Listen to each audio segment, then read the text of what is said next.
Assalamualaikum warahmatullahi wabarakatuh. Awal bulan Syawal ini ada sebuah tradisi yang dilakukan oleh masyarakat Indonesia yang menyebut tradisi itu dengan sebutan, kalau di Jawa populer dengan sebutan Syawalan, ya, Jawa Tengah, Jawa Timur, Jawa termasuk juga Jogja. Kalau tempat lain ada yang menyebut dengan halal. Tradisi ini sungguhnya ya ada di Indonesia ya.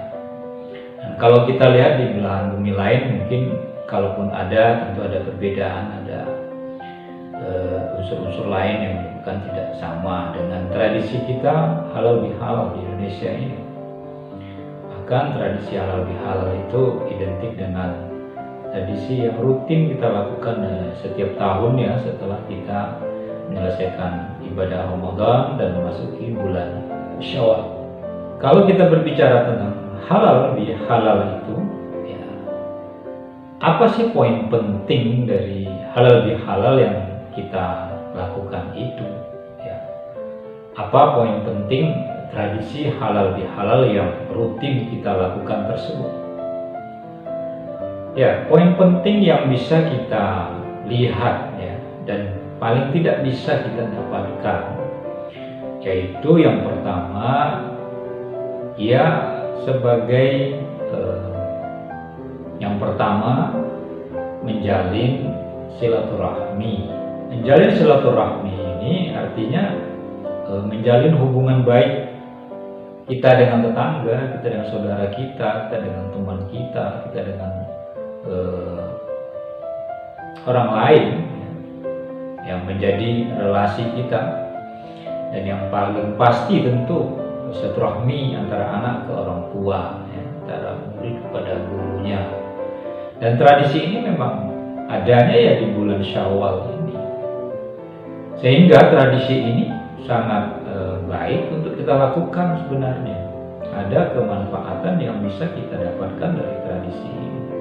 Tradisi silaturahmi, kita lihat bagaimana hebohnya, ramainya ya, masyarakat yang melakukan mudik dari kota besar ke kampung halamannya, dari tempat merantaunya ke tempat asalnya,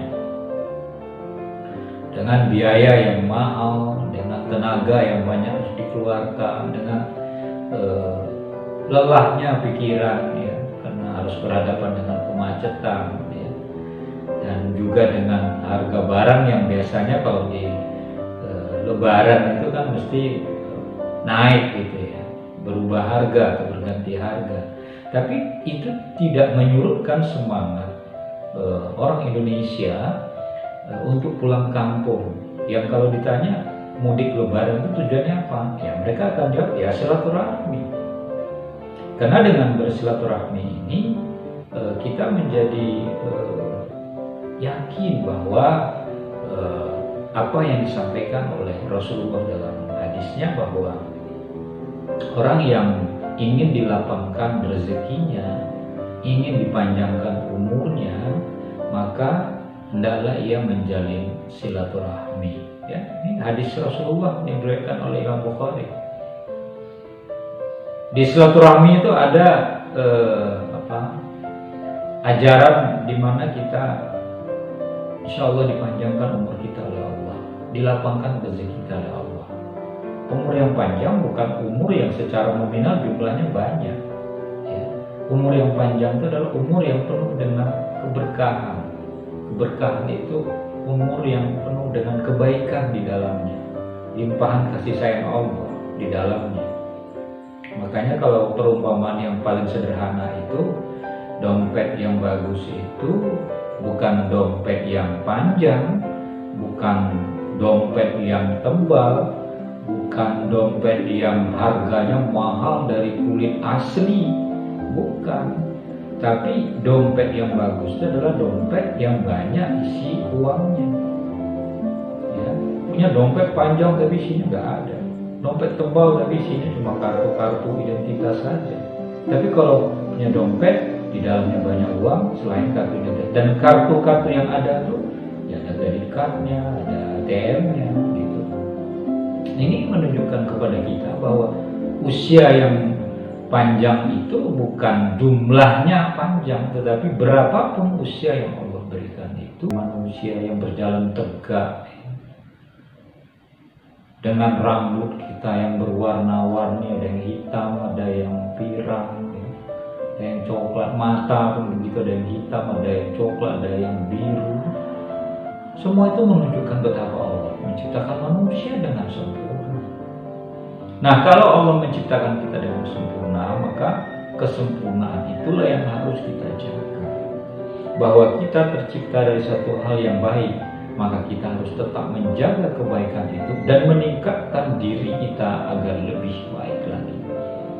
Jadi karakter kita ke depannya itu lebih baik lagi gitu. Kita lebih lebih berkualitas hidup kita itu, diri kita itu. Bila ini yang bisa kita lakukan, maka sebagai manusia tentu layaklah kita dihormati oleh makhluk Tuhan yang lain. Karena kita diberi amanah oleh Allah sebagai khalifah, dan amanah yang Allah berikan sebagai khalifah fil ardi atau di bumi ini karena manusia memiliki nalar. Nalar inilah yang membuat kita lebih dari makhluk Tuhan yang lain.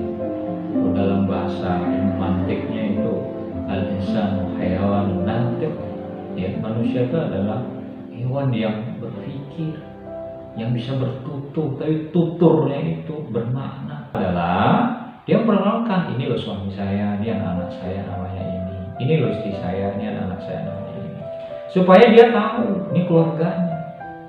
Makanya kalau ada dalam tradisi masyarakat kita di Jawa misalnya menyebut istilah kalau halal bihalal itu atau syawalan ya populernya, dengan mengumpulkan balung pisah ya, maksudnya itu mengumpulkan orang-orang yang tinggal di mana-mana lalu menjadi satu dalam kegiatan halal bihalal, baik itu halal bihalal bukan dalam terah atau bani ya, keluarga yang ada, maupun dalam komunitas di mana tempat kita tinggal, maupun diadakan di instansi di mana kita bekerja, maupun di tempat kita dulu pernah sekolah atau pernah belajar di situ, di mana saja.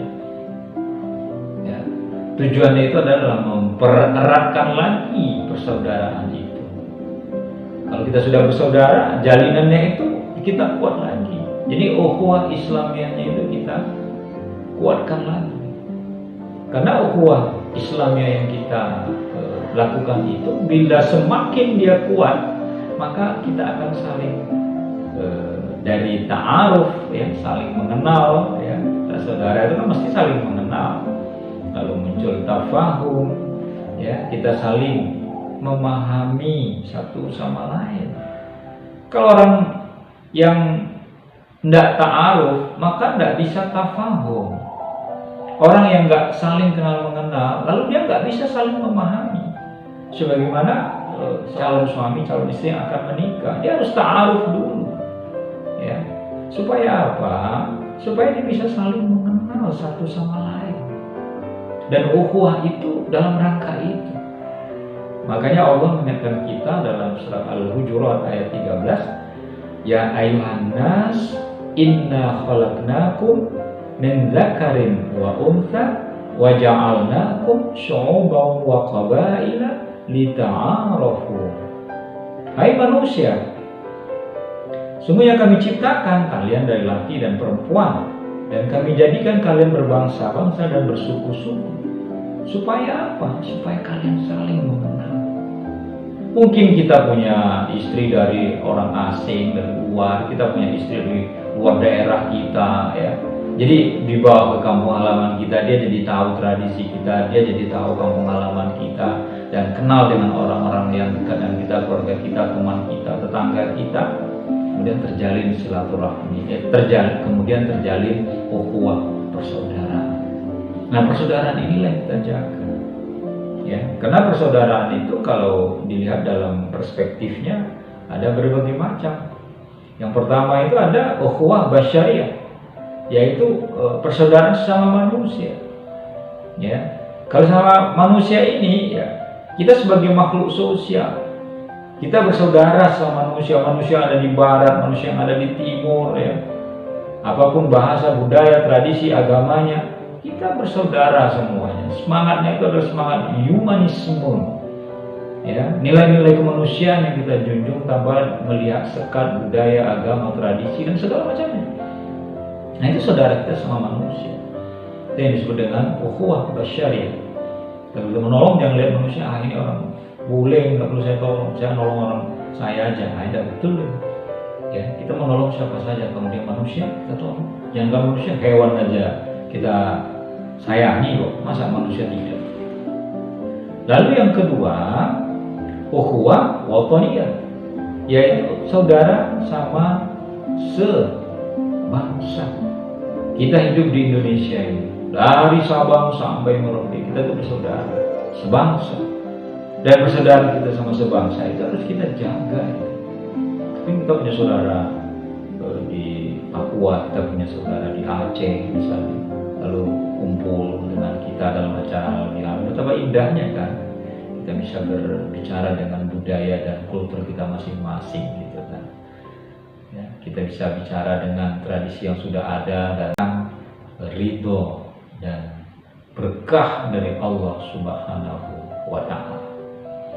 Mungkin itu ya yang bisa saya sampaikan dalam kajian tentang output halal bihalal ini, yang spiritnya bisa kita tangkap dan bisa kita ambil hal-hal positifnya sejauh tidak bertentangan dengan akidah Islam yang kita anut dan yakini. Kurang lebih mohon maaf. Assalamualaikum warahmatullahi wabarakatuh.